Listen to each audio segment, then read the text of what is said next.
The Nature of Witches av Rachel Griffin. Du har en superkraft, den vill jag styra. Fast jag håller med dig, men samtidigt så... Det är kul att få något annat kastat på sig som man kanske inte håller med om.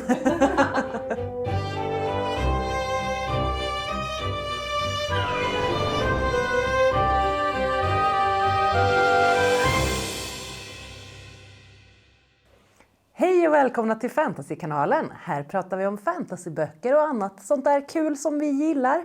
Idag ska vi prata klimatkris-fantasy. Vad är det? Vad tycker våra recensenter om det? Det får ni veta snart.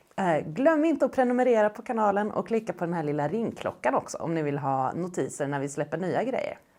Men idag ska vi prata om The Nature of Witches av Rachel Griffin. Och den här är ganska ny, den kom ut under sommaren 2021. Och som sagt, det är något man kan kalla för klimatkris-fantasy. I den här världen så har häxor kontrollerat klimatet under flera hundra år av industrialisering. Men nu börjar det bli för mycket. Nu börjar det bli så att häxorna inte riktigt kan hålla klimatet under kontroll. Såvida inte vår huvudkaraktär Clara kan göra någonting. Häxorna hämtar nämligen sin magi från en av årstiderna i vanliga fall. Men Clara är världens enda Everwitch, vilket innebär att hon hämtar sin magi från alla årstider. Och det här gör hennes magi väldigt stark, men det gör den också så stark att hon kanske kommer att skada eller döda sina närmaste. Så under sin utbildning till häxa så måste Clara välja mellan att ha relationer eller att rädda världen. Och idag har jag med mig Linnea och Amanda. Linnea, vad säger du? Hur funkar det här som klimatfokuserad fantasy? Ja, alltså på ett sätt så klimatfrågan är ju närvarande hela boken igenom.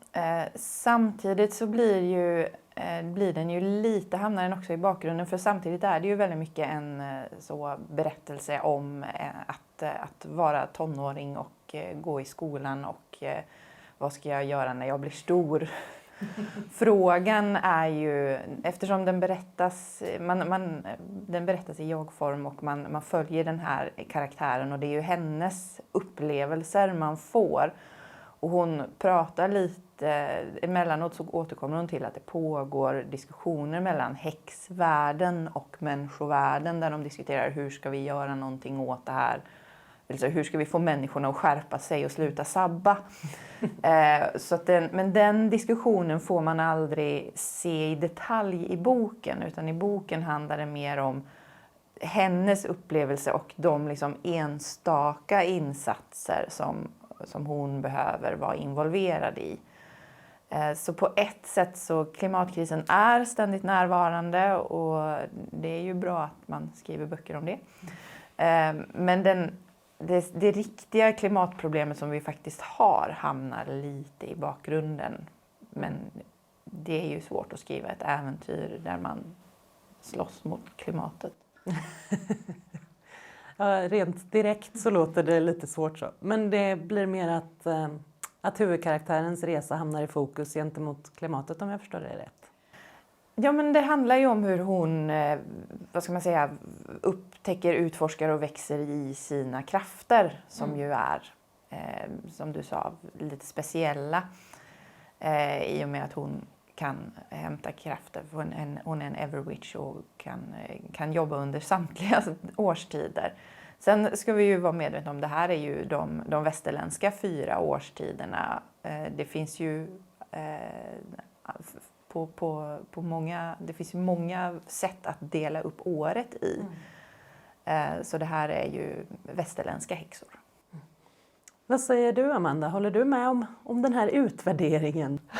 Ja och nej egentligen. För jag tyckte att klimatkrisen känns väldigt levande på ett väldigt realistiskt sätt i boken. För att precis som kanske i vår värld där vi lever så är det inte kanske något som vi upplever varje dag. Men det ligger där och pyr i bakgrunden hela tiden.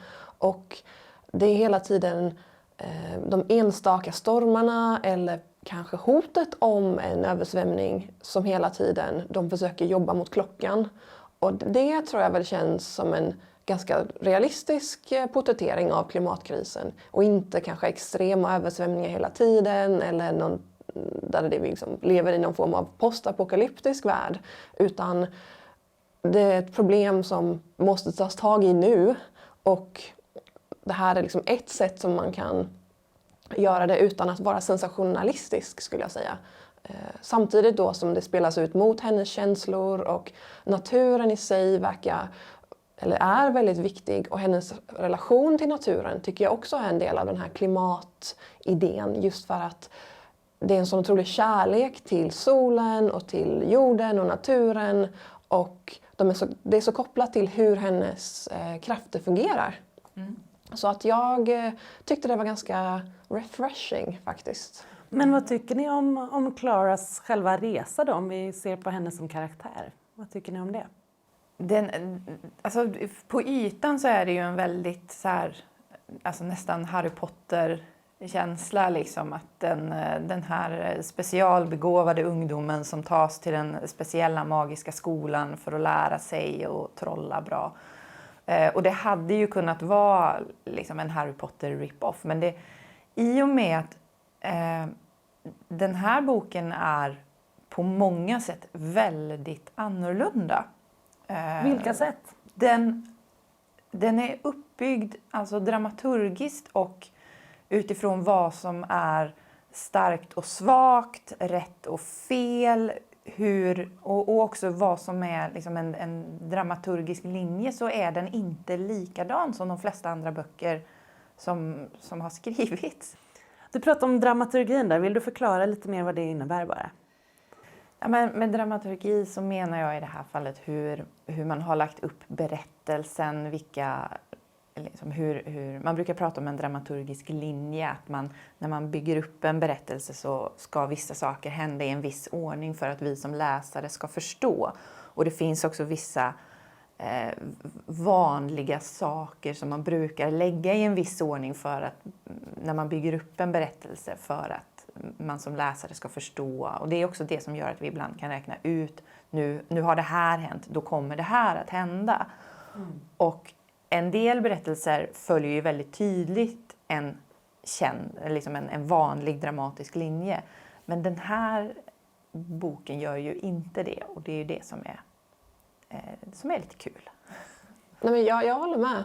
Och jag tycker att dynamiken mellan karaktärerna känns otroligt levande. Och, och att hennes ex då, att deras relation kändes också otroligt vad ska man säga, kärleksfull och sårad, och att huvudpersonen känns så berättigad i sina känslor samtidigt som alla andra karaktärerna också är berättigade i sina känslor. Och det finns ingen så här rätt och fel, och att de är liksom hårda mot varandra men också mjuka, och alltså relationerna tyckte jag kändes otroligt realistiska. Jo, men absolut. Alltså och det är väl kanske det som är det lite liksom revolutionerande med den. Att det är vanligt att om du har en karaktär som är den överbegåvade hjälten, så är den liksom bra hela vägen igenom. Och här får karaktärerna liksom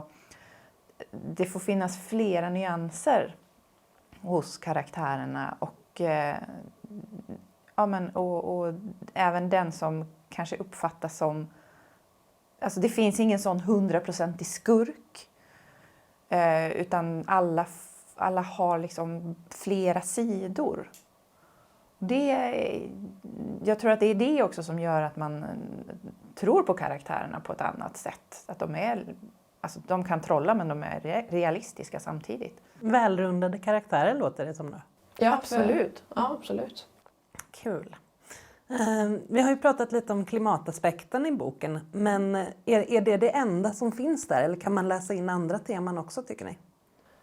Jag tycker att idén om självuppoffring verkar ligga ganska central, och vad det innebär att vara självuppoffrande, och om det är bra eller dåligt, och hur det kommer in med könsaspekten, och vad det är att ha mycket kraft i en relation, och vad det innebär det att ge upp av sig själv för någon annan, och borde man göra det? Och där återigen inga rätta svar, utan den har ett nyanserat sätt att se på vad det innebär att ha mycket kraft och också mycket ansvar och vad som kan hända om det går fel.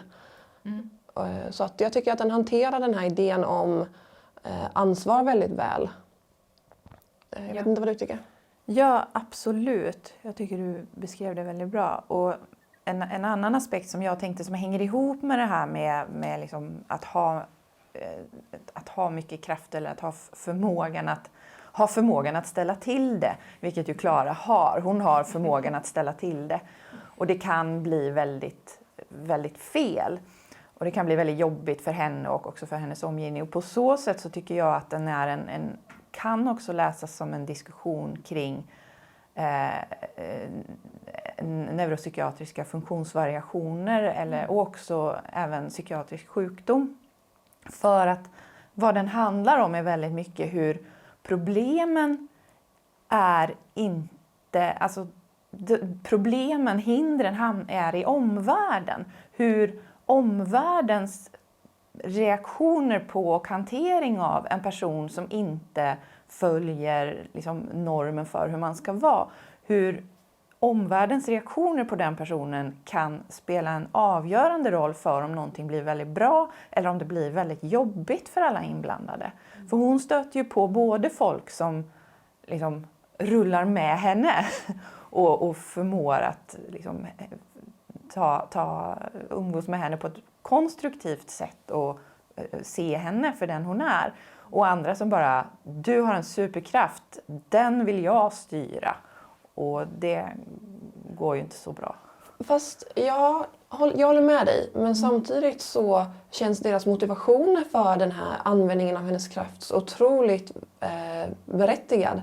Absolut. För att den här klimatkrisen ligger där och de andra häxorna som liksom hanterar klimatet, de dör för att deras krafter liksom tar slut. Så att man har ju någon form av förståelse varför de vill pusha henne också. Och precis. Så att det är det som är att det blir en beskrivning av hur omvärlden utan att mena det lägger krokben. För det är ju ingen, som vi sa, det finns ingen 100% skurk. Ja, mycket komplexa frågor utan svar, låter detta som. Mycket. I ganska mycket av boken så är vi ju inne i Claras huvud och liksom hör hur hon tänker. Hur fungerar det berättartekniskt, tycker ni? Jo, men man är verkligen i hennes huvud i hela boken. Och jag tycker det är ganska intressant när... Det är ju det som är hela grejen, att hon är fast i sitt eget huvud. Och vi som läsare är också fast i hennes huvud. Och man liksom är där i hela boken och man kan liksom inte riktigt ta sig ut på något vis. Men det är ju så det är. Man kan inte ta sig ut ur sitt eget huvud. Nej, och det funkar liksom med den här. Man känner med henne så otroligt mycket. Det verkar, jag får känslan av att det är en känslosam bok det här. Ni pratar mycket om liksom relationer och som du säger att man känner med henne. Har jag rätt i det? Jo, men den är så otroligt kärleksfull. Kärleksfull mot hennes kärleksintresse, men kärleksfull mot jorden, kärleksfull mot... Eller hon har den här komplicerade relationen med sina krafter, men sedan når någon form av kärleksfull relation med dem också.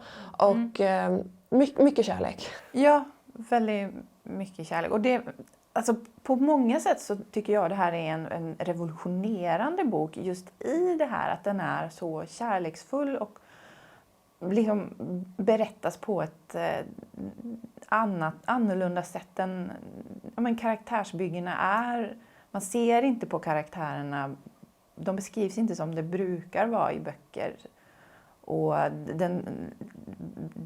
storyn och hur det dras fram och vad som är, som vi sa, vad som är starkt och svagt behandlas på ett helt annat sätt. Och det är mycket genom den här kärleksfullheten. Ja, absolut. Innan vi går på betygen vill jag fråga om, för det är ju ganska mycket klimatångest nu. Och man pratar om klimatet på ett ganska negativt sätt. Men ni är inne på den här kärleken till naturen och till andra människor. Det låter mer optimistiskt än vad jag kanske väntar mig av en klimatkrisfantasy. Ja, men det blir ju optimistiskt för att alltså, klimatkrisen är ju skapad av att man inte ser sig som en del i en helhet. Och där den här kärleksfullheten och nära relationen med naturen är ju, alltså den blir ju ett sätt att visa hur vi skulle kunna förhålla oss till naturen för att slippa det här härket som mänskligheten har försatt sig själv i och alla andra här. Håller du med om det, Amanda? Jo, men ja, absolut. You said it all. Ja, men vad fint. En av naturfenomenen som Clara får kämpa mot här är ju tromber. Så idag sätter vi betyg i tromber, tycker jag. 1-5, vad säger du, Linnea?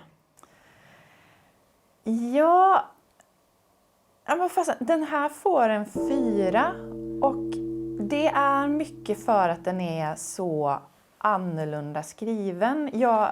När jag satt och läste den så här, det är inte självklart att man ska tycka om den. Det var inte självklart att jag skulle tycka om den. För att den är, men det här att den är så annorlunda gör att det är kul att få något annat kastat på sig som man kanske inte håller med om hela alltihopa. Och liksom, men det var ändå, det var kul att få något annat på sig. Så en 4 för kul. Ja. Härligt. Amanda? Ja, men jag vill nog också ge den 4. Precis som en tromb så kastar den ju runt sakerna lite sådär. Och ja, en konkret 4 skulle jag säga. Jaha, ja. Så dagens betyg blev alltså en klar 4 för The Nature of Witches.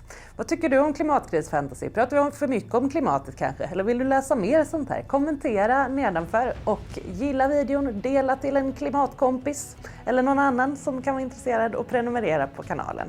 Och följ oss på Instagram, där heter vi Fantasykanalen. Så ses vi nästa vecka. Hej hej!